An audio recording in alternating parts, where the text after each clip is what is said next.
नमस्कार, मैं हूं पायल और टीच विद E4 के न्यू पॉडकास्ट में आपका स्वागत है। तो जैसे कि हम एजुकेशन से रिलेटेड अपने पॉडकास्ट में बेहतर और उस एजुकेशन को बेहतर बनाने के लिए बातें करते हैं, कभी हम किसी प्रिंसिपल से तो कभी किसी एक्सपर्ट से बातें करते हैं ताकि हम एजुकेशन के बारे में और ज़्यादा डीपली जान सकें। तो ऐसे ही आज हम आए हैं जूनियर दिल्ली स्कूल पानीपत में, जहां पर बच्चों की परफॉर्मेंस से हम उनकी तरफ खींचे चले आए हैं, क्योंकि उन बच्चों ने लास्ट जो हमारा टैलेंट हंट कंपटीशन हुआ था उसमें बेहतरीन उनकी परफॉर्मेंसेस रही थी और उन बच्चों ने बहुत ही अच्छी परफॉर्मेंसेस देकर विनर रहे हैं। तो इसीलिए हम आज जूनियर दिल्ली स्कूल में आए हैं और वहाँ के जो ब्रांच हेड हैं मिस पारुल, उनसे आज हम बात करने आए हैं कि कैसे वो अपने बच्चों को इस तरह के कॉम्पिटिशन्स के लिए प्रिपेयर करते हैं कि वो हर जगह अव्वल रहे, इतने सारे बच्चों में भी अपनी एक अलग पहचान बनाए और कैसे कॉन्फिडेंटली वो परफॉर्म कर पाते हैं। तो चलिए आज हम मिस पारुल से जानते हैं कि किस तरीके से वो अपने स्कूल को चलाते हैं। तो सबसे पहले मिस पारुल जी, आपका बहुत बहुत स्वागत है टीच विद E4 के हमारे पॉडकास्ट में। तो मैम, हम जानना चाहेंगे कि आपके बच्चों ने सबसे पहले तो बहुत ही अच्छी परफॉर्मेंस दी है, उसके लिए बहुत कांग्रेचुलेशन, आपका बधाई हो।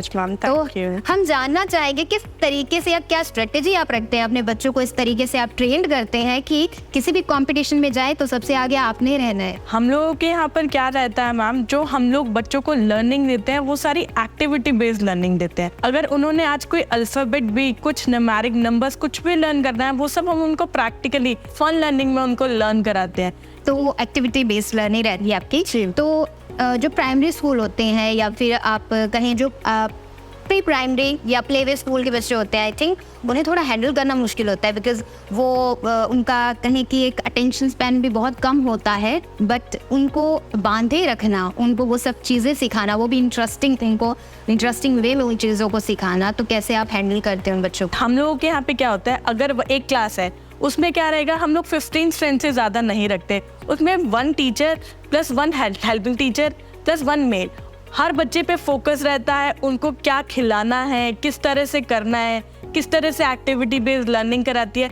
ये सब चीज़ें पॉसिबल हो पाती है मैम टीचर्स के थ्रू भी। टीचर्स भी बहुत अच्छी स्टाफ है और जितने भी हम लोग स्टाफ हायर करते हैं वो वेल एजुकेटेड होता है। जी मैम, ये बहुत ज़्यादा, इससे स्टूडेंट्स के लिए भी लर्निंग बहुत ईजीली रहती है, क्योंकि शी ऑलरेडी नो कि किस तरह से टैकल करना है, किस तरह से उनको डेली बेसिस के बारे में बताना है। तो जैसे आपने बताया कि टीचर्स आपके बहुत एजुकेटेड होती हैं, तो आप अपने रिक्रूट करते हैं टीचर्स को, तो क्या चीज़ें आप उनमें क्वालिटीज़ देखते हैं? एजुकेशन, ठीक है, तो आप एजुकेशन देखते हैं, और क्या चीज़ें आप उसमें देखते हैं या क्या चीज़ों को ध्यान रखते हैं जब आप एक नए टीचर को अपने यहाँ पर रखना चाहते हैं या रिक्रूट करते हैं अपने स्टाफ को फॉर स्पेशली बच्चों के लिए ही?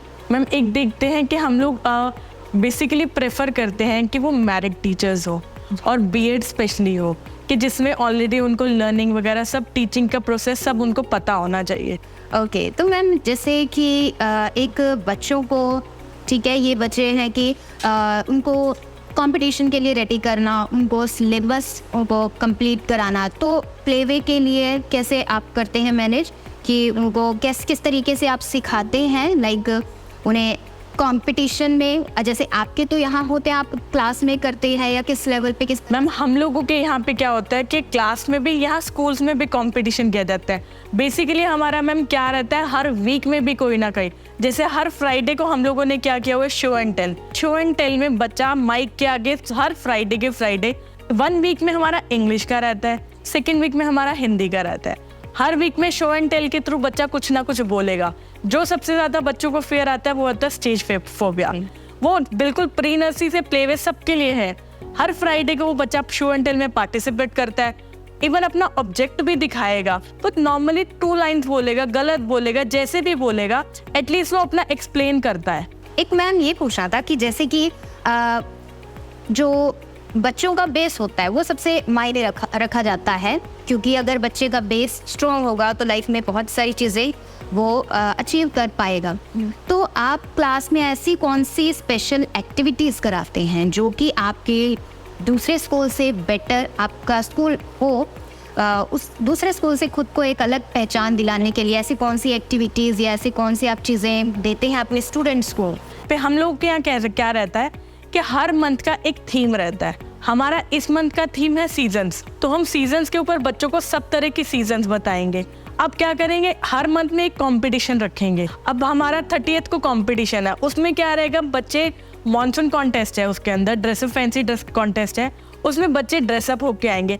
हर मंथ के एंड में हम लोग जो भी हम लोगों के यहाँ पे थीम होता है, अब कम्युनिटी हेल्पर का थीम है, तो हर मंथ के एंड पे प्रॉपर एक सेटअप किया जाता है कि प्रॉपर बच्चों को डेली हम लोग क्लास में बताते हैं कम्युनिटी हेल्पर के बारे में, पोस्टमैन क्या करता है, मिल्कमैन क्या करता है, लेकिन लास्ट में बच्चों को हम प्रैक्टिकली पूरा सेटअप करके दिखाते हैं। वो बच्चे बन के भी आते हैं, वो बच्चे प्रैक्टिकली देखते हैं, वो बन के आए हैं, उस तरह से लर्निंग बहुत ईजिली हो जाती है जी। और जिस तरह से पहले क्या था, हम लोगों के क्राइटेरिया में क्या था, pre nursery, nursery, LKG and UKG, पहले क्या था, ये क्राइटेरिया था। बीच में काफ़ी स्कूल्स ने डिस्ट्रैक्ट कर दिया, उन लोगों ने प्री नर्सरी, नर्सरी, KG, इसमें बच्चों का बेस बहुत ज़्यादा स्ट्रॉन्ग होता है। नर्सरी के बाद LKG में हम लोग जो रीडिंग पे फोकस दिया जाता है, उसके बाद UKG में अगर बच्चे को हमने चलो प्री नर्सरी में ABCD सिखाई, लेकिन LKG UKG में क्या रहता है, ये 2 क्लासेस में हम लोगों को लगता है नहीं हम लोग सीधा फर्स्ट क्लास में बच्चा कराएंगे, हम लोग KG एक बार कराएंगे,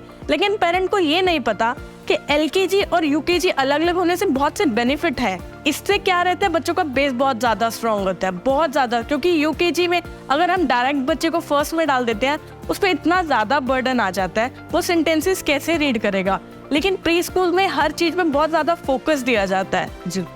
जो हमारी न्यू एजुकेशन पॉलिसी है, उसके हिसाब से आप अपने स्कूल में कैसे मतलब देखिए तैयार कर रहे हैं न्यू एजुकेशन पॉलिसी को?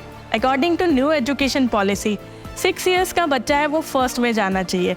इससे पहले क्या रहता है, अब देखिए LKG और हम बात करें UKG की, LKG और UKG में, LKG में हम लोग 2 अक्षर का जोड़ है, हम एक एज एग्जाम्पल लेते हैं। अब 2 अक्षर का जोड़ आया, बच्चे को हमने प्री नर्सरी, नर्सरी में ये लर्निंग करा दी कि टब और ब क्या है जी। अब LKG में क्या रहता है, उनको 2 अक्षर के बारे में हमने बताया, टब वगैरह सब बताए, धीरे धीरे 1-2 मात्राएं हम लोग LKG में कराते हैं, और उसके बाद सब चीज़ें हमारे पास एक क्लास और होती है UKG, उसमें हर मात्राएं वो सीखता है, वो सेंटेंस को रीड करना सीखता है। ये बहुत अच्छा गवर्नमेंट ने पॉलिसी करी है कि 6 ईयर से, लेकिन फॉर्मल स्कूल कई लोग फॉलो अप नहीं लेते हैं, वो डायरेक्ट क्या करते हैं, नहीं एडमिशन ले लेते हैं। लेकिन हम लोग अकॉर्डिंग टू बच्चे का हमें बेस भी देखना चाहिए, बच्चे का माइंड सेटअप देखना चाहिए।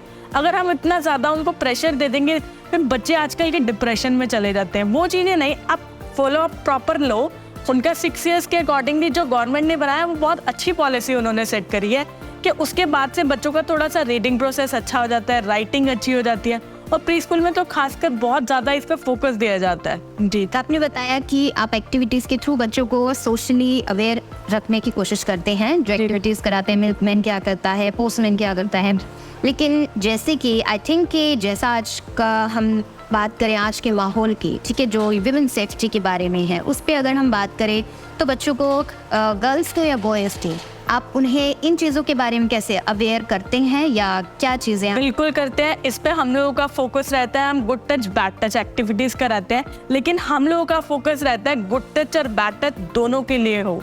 अगर हम एक्टिविटी खाली गर्ल्स को नहीं, हम लोग बॉयज़ को भी बहुत ज़्यादा सिखाते हैं, क्योंकि बॉयज़ को जब तक हम अवेयर नहीं कराएंगे ये पॉसिबल नहीं हो पाएगा, क्योंकि girls can not do anything. आज के जो भी ये इंसिडेंट हो रहे हैं, डेली हम देखते हैं कुछ ना कुछ, उस पर आपके क्या? बिल्कुल, देखिए जितने भी आजकल तो वैसे बहुत ज़्यादा कोलकाता रेप केस के बारे में सबको ही पता है, डॉक्टर्स वगैरह जितने भी आजकल सब सड़कों पर हैं, ये सब हम लोगों को मुझे लगता है प्री स्कूल में बिल्कुल स्टार्टिंग से हम लोग जैसे एक्टिविटीज़ कराते हैं, ये एक्टिविटीज फॉर्मल स्कूल्स वालों को भी फॉलो अप करना चाहिए कि गुड टच बैड टच तो हर क्लास में इस चीज़ की एक एजुकेशन देनी चाहिए। अगर हम, मुझे लगता है कि सेक्स एजुकेशन भी हम लोगों के इंडिया में स्टार्ट हो जानी चाहिए, जिससे कि बच्चों को अवेयरनेस हो, बच्चों को ये नहीं। लेकिन आजकल के टाइम में क्या है, बच्चे अपने पेरेंट्स से शेयर नहीं करते हैं बातें।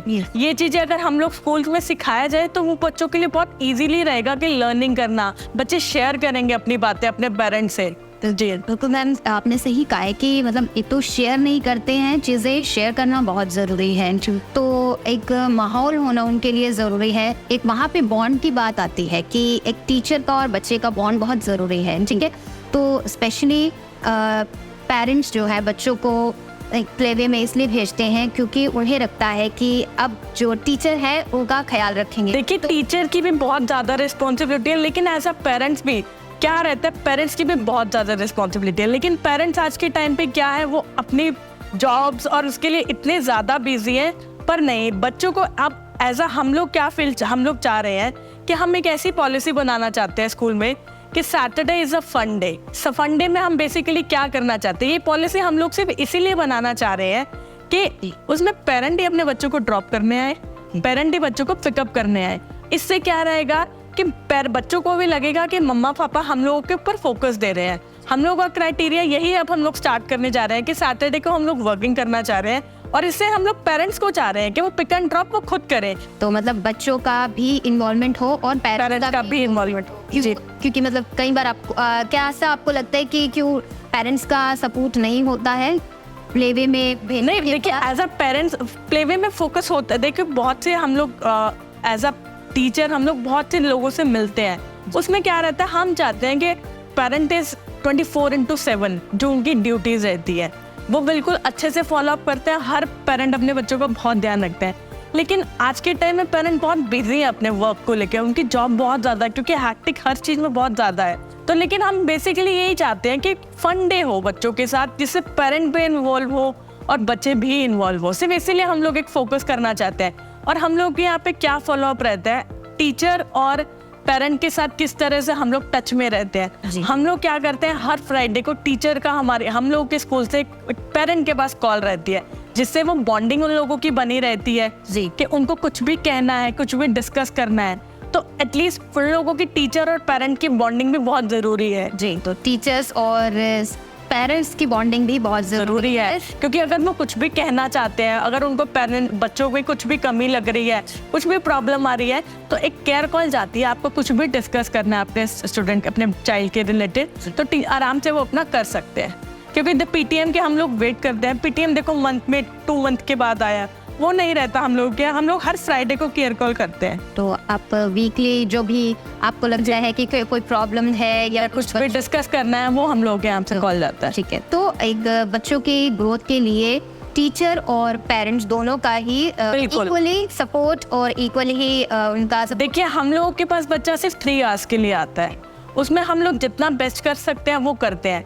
बाकी जो लर्निंग रहती है घर पर भी रहती है, इसीलिए पेरेंट्स और स्कूल्स की रिस्पॉन्सिबिलिटी रहती है। वो दोनों जो पेरेंट और टीचर के इंटरेक्शन से चाइल्ड की ग्रोथ पे बहुत ज़्यादा फर्क पड़ता है। तो एज अ ब्रांच हेड आपके ऊपर क्या रिस्पॉन्सिबिलिटी रहती है, या आपको स्टूडेंट्स को भी देखना है, पेरेंट्स को भी अपडेट देनी है, अपने स्टाफ को भी देखना है, तो इसके साथ और अदर एक्टिविटीज़ हैं उनको भी मैनेज करना है, ठीक है, एडमिनिस्ट्रेटिव वर्क भी होता होगा आपका, होता ही है ऑब्वियसली।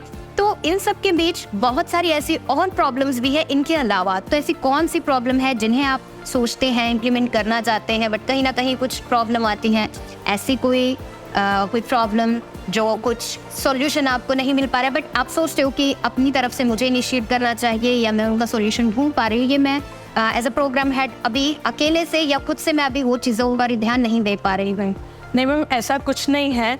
जो भी मैंने आपको बताया, जितना भी जैसे अब आपने बोला एडमिनिस्ट्रेशन का वर्क होता है, वो सब पॉसिबल होता है आप अपने स्टाफ के साथ। जी, हम लोगों ने हर चीज़ के लिए मैंने स्टाफ हायर किया हुआ है। ये चीज़ रहती है बॉन्डिंग अपने एज अ ब्रांच हेड, मेरी रिस्पॉन्सिबिलिटी रहती है अपने स्टाफ के साथ। जो भी ये बॉन्डिंग भी इनके साथ भी बहुत ज़रूरी है, क्योंकि टीचर्स के बिना भी टीचर्स कैन डू एनीथिंग। अगर उनको एक मोमेंट पर बोल दो कि मैम आज ये एक्टिविटी करानी है, शी विल बी लाइक बिल्कुल मैम अभी करानी है। कोई ऐसा वर्क नहीं है, everything is possible. Actually teachers ये करके दिखाती हैं, यस एवरीथिंग इज पॉसिबल। तो जैसे आप अपने बच्चों को मतलब जो भी सिलेबस आप करवाते हैं वो कहाँ से, मतलब कैसी एक्टिविटीज़ आपकी सिलेबस से रिलेटेड रहती हैं, या कुछ अलग चीज़ें सिखाने के लिए कोई सिलेबस आप फॉलो करते हैं, या कुछ एक्सपीरियंशियल एजुकेशन के बारे में आपका क्या? देखिए this is a junior daily school. ये जूनियर डेली स्कूल क्या है, दिस इज़ अ फ्रेंचाइजी। इसकी ऑलरेडी 250 स्कूल्स हैं। जो हम लोगों का सिलेबस और ये सब रहता है, ये हम लोगों का ऑलरेडी फ्रेंचाइजी से आता है। पर ये क्या रहता है, फ्रेंचाइजी से आने के बाद भी हमें थोड़ा सा इसमें चेंजिंग करनी पड़ती है, क्योंकि वो जो देते हैं वो अपने एरिया, बाकी एरिया के अकॉर्डिंगली देते हैं जी। लेकिन हम लोग को जो भी आता है उसमें थोड़े बहुत चेंजेस हम लोग अपने एरिया के अकॉर्डिंगली करते हैं। एरिया के अकॉर्डिंग कैसे मैम? एरिया के अकॉर्डिंगली क्या है, जो हम लोग के दिल्ली से फ्रेंचाइजी है वहाँ पे राइटिंग पार्ट देखा जाए तो थोड़ा सा लेट स्टार्ट कराते हैं, पर यहाँ पर रह के हम लोग अगर देखा जाए तो यहाँ पे बेसिकली हम लोग प्री नर्सरी में ही बच्चों को से एटलीस्ट स्क्रिबलिंग के बाद हम लोग उनको ट्रेसिंग स्टार्ट कराते हैं। तो दिल्ली में वो थोड़ा लेट होता है जी। हमें थोड़ा सा इस एरिया के अकॉर्डिंगली भी चलना पड़ता है इसके लिए। जी। जैसे उस सिलेबस में आप या उससे हटकर कुछ अलग से बच्चों को एक्सपीरियंशियल एजुकेशन में या फिर उनकी स्किल्स को इम्प्रूव करने में, इन्हांस करने में क्या आप अपने तरफ से कुछ इनिशिएट या वो सिलेबस में आपको पहले से ही मिलती हैं वो चीज़ें? वो सब चीज़ें तो देखो जो सिलेबस है वो सब हम लोगों को फ्रेंचाइजी के थ्रू ही मिलता है। जी जी। तो उसमें कुछ उनकी स्किल्स लाइक उनकी लाइफ स्किल्स हो गई, उनकी सोशल एक्टिविटी या उनको उनकी अवेयरनेस एनकरेज करना, छोटे छोटे जो बच्चों की डेली रूटीन की चीज़ें होती हैं वो आप कैसे उन्हें सिखाते हैं? देखिए जैसे मैंने आपको पहले बताया एक्टिविटी बेस्ड लर्निंग, हर चीज़ एक्टिविटी, प्री स्कूल हर चीज़ इतना प्री प्लान होकर चलता है कि आज का कल क्या कराना है, पूरे मंथ में नेक्स्ट मंथ में क्या कराना है, तो हम लोग पूरे मंथ की सेलिब्रेशन, हर डे की एक्टिविटी हम लोग रिटर्न में ऑलरेडी लिख के रखते हैं। इस दिन ये लर्निंग है, इस दिन ये एक्टिविटी है, ये करना है, ये सब चीज़ें हमारे पास रिटर्न में ऑलरेडी होती है। वो हम लोग को फ्रेंचाइजी भी देता है कि पूरा प्लानर एक सेट करके देखता है, वो थोड़ा बहुत जो चेंजेस करने होते हैं हम अपने अकॉर्डिंगली थोड़ा बहुत कर लेते हैं। तो आप सिलेबस के अकॉर्डिंग रहते हैं क्या? सिलेबस से आउट ऑफ सिलेबस आप सोचते हैं कि या कुछ आपको ऐसा लगता है कि उस सिलेबस में वो चीज़ें मिसिंग है या मुझे वो चीज़ें भी होनी चाहिए थी?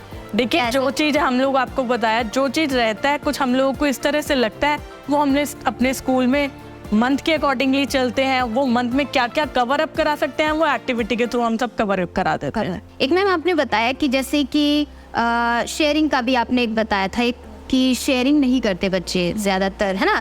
तो अपने और शेयरिंग नहीं करते तो ज़्यादा उनका फोकस कहाँ रहता है? आई थिंक बच्चों का आजकल फोन की तरफ आई थिंक ज़्यादा रहता है बच्चे। इस चीज़ के बारे में मैं आपको बताती हूँ। हम लोग क्या करते हैं, शेयरिंग क्यों नहीं करते, क्योंकि एक सबसे ज़्यादा मेन पॉइंट है, आज जो पेरेंट हैं, वो जो किड्स हैं वो एक सिंगल चाइल्ड है।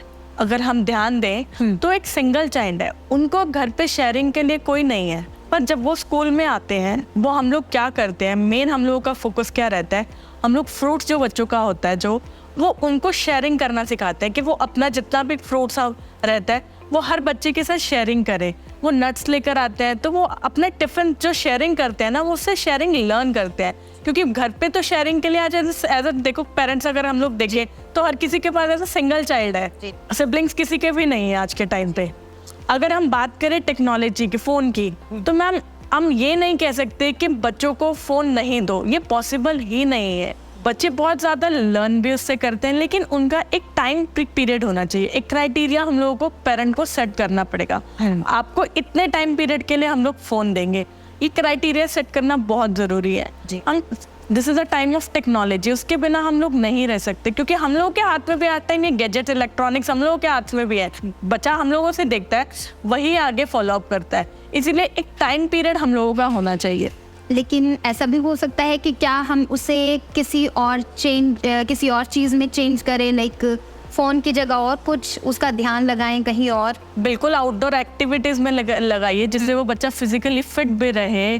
फिजिकली फिट रहेगा तो उसको भूख लगेगी, लाइक दे विल ग्रैब पे, अपने आप वो बच्चा मांगेगा, ठीक है। लेकिन आज के टाइम पे क्या है, बच्चों को फ़ोन के बिना तो चू नहीं करते हैं। वो इसका ये भी एक रीज़न है कि पेरेंट्स भी बच्चों को टाइम नहीं। और अब यहाँ पर जब हम लोग के स्कूल में बच्चा आता है, हम लोग को उनके लिए यहाँ पे जो बच्चे एक दूसरे को देखते हैं, क्यों आप बिना उनको फ़ोन नहीं चाहिए होता यहाँ पे, क्योंकि उनसे बात करने के लिए अब उनके फ्रेंड्स होते हैं। और इसीलिए घर पे भी अगर बच्चे पेरेंट्स थोड़ा सा फोकस करें, उनके साथ टाइम स्पेंड करें, तो मुझे लगता है फ़ोन की ज़्यादा नीड नहीं हो गई।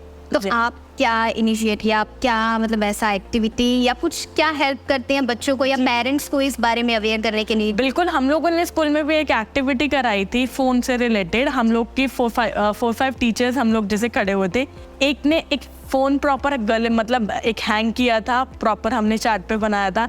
एक टीचर ने हम लोगों ने बैंडेज बांधी थी आइज़ पे। तो एक्चुअल हम लोग टीचर्स जब बैठी थी तो किड्स ने, बच्चों ने आके हम लोगों से पूछा टीचर से कि मैम आपकी आइज़ पे क्या हुआ है।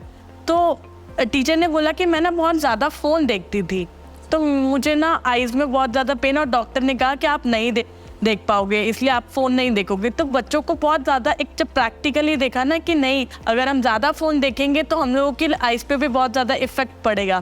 तो पेरेंट ने आके हम लोगों को ये चीज़ बोली कि मैम जो आपने एक्टिविटी कराई थी ना, बच्चों ने लिटरली फ़ोन देखना बहुत कम कर दिया है, और एक दो ने तो हम लोगों को आके बोला कि फ़ोन देखना ही बंद कर दिया है। तो उनको इतना ज़्यादा लगा।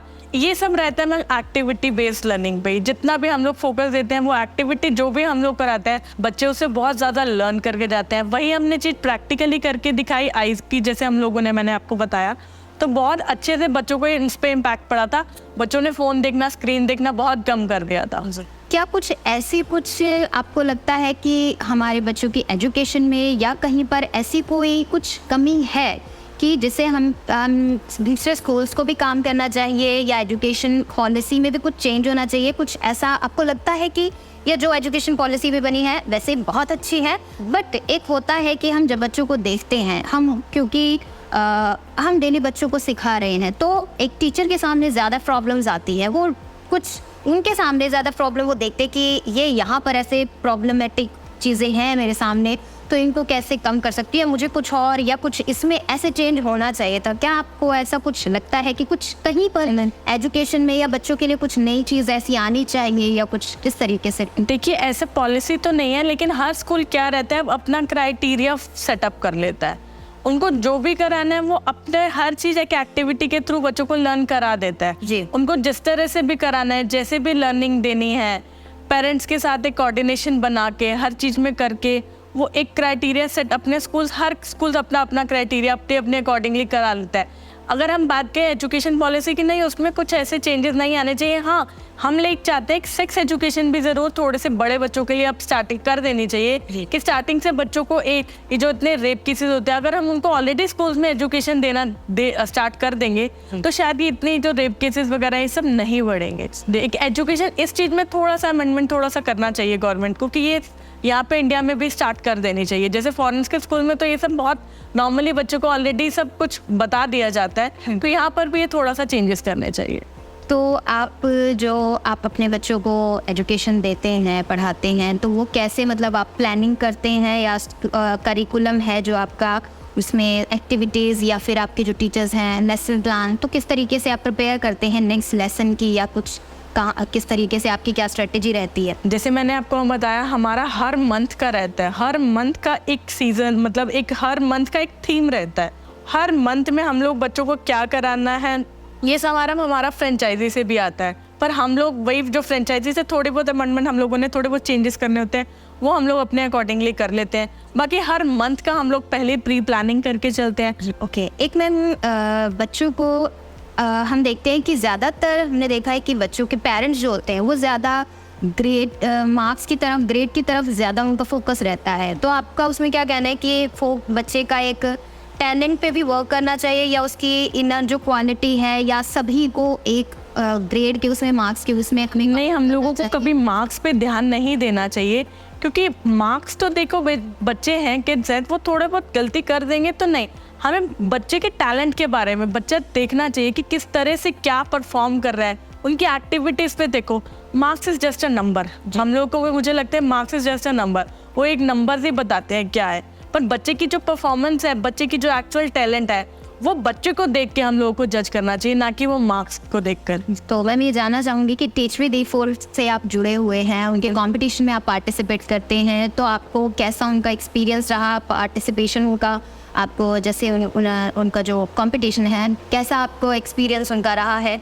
बहुत अच्छा रहा है। जब देखो, पहले मैंने फर्स्ट टाइम पे मुझे भी ज़्यादा टीच विद D4 के बारे में नहीं पता था, मेरे पास कॉल आई थी जी, तो मुझे लगा, क्योंकि बहुत सी कॉल्स आती है देखो मेरे पास, पर मुझे जब मैंने फर्स्ट टाइम एक बार कॉम्पिटिशन, क्योंकि मैंने स्टार्टिंग में सिर्फ अपने स्कूल के 2 ही बच्चों को पार्टिसिपेट कराया जी, पर उसके बाद जब 2 को कराया, उसका मुझे बहुत अच्छा लगा आप लोगों के साथ जी, तो मैंने जरूर ट्राई किया कि नेक्स्ट टाइम जब भी कॉम्पिटिशन आएगा तो मैं बाकी बच्चों को भी पार्टिसिपेट कराऊंगी। फिर नेक्स्ट टाइम मैंने 6-7 स्टूडेंट्स को कराया। अब जैसे जैसे कंपटीशन आएंगे, मैं अपने स्कूल के हर बच्चे को चाहूँगी कि हर बच्चा पार्टिसिपेट करे। Thank you ma'am. क्योंकि टीच विद D4 भी आपकी तरह क्या है, बच्चों को उस प्लेटफॉर्म पर लेकर आना चाहता है, जो उनकी इनर क्वालिटी है, हिडन टैलेंट है, उसे बाहर लेकर आना चाहता है। और वो सपोर्ट जब स्कूल का मिलता है तो वो ज़्यादा अच्छे से वर्क कर पाते हैं। बिल्कुल बिल्कुल, क्योंकि मैंने भी जब टीच विद E4 का ऑनलाइन सारा देखा, बहुत से स्कूल आप लोगों के साथ टाइप हुए हैं, बहुत से बच्चों ने बहुत अच्छा परफॉर्मेंस किया था जी। क्योंकि इतने स्कूल से जब मुझे पता चला ये इंटर स्टेट है, हर स्कूल्स का मतलब हर स्कूल ने बहुत अच्छे से पार्टिसिपेट किया था और आपके पास बहुत से स्कूल्स हैं।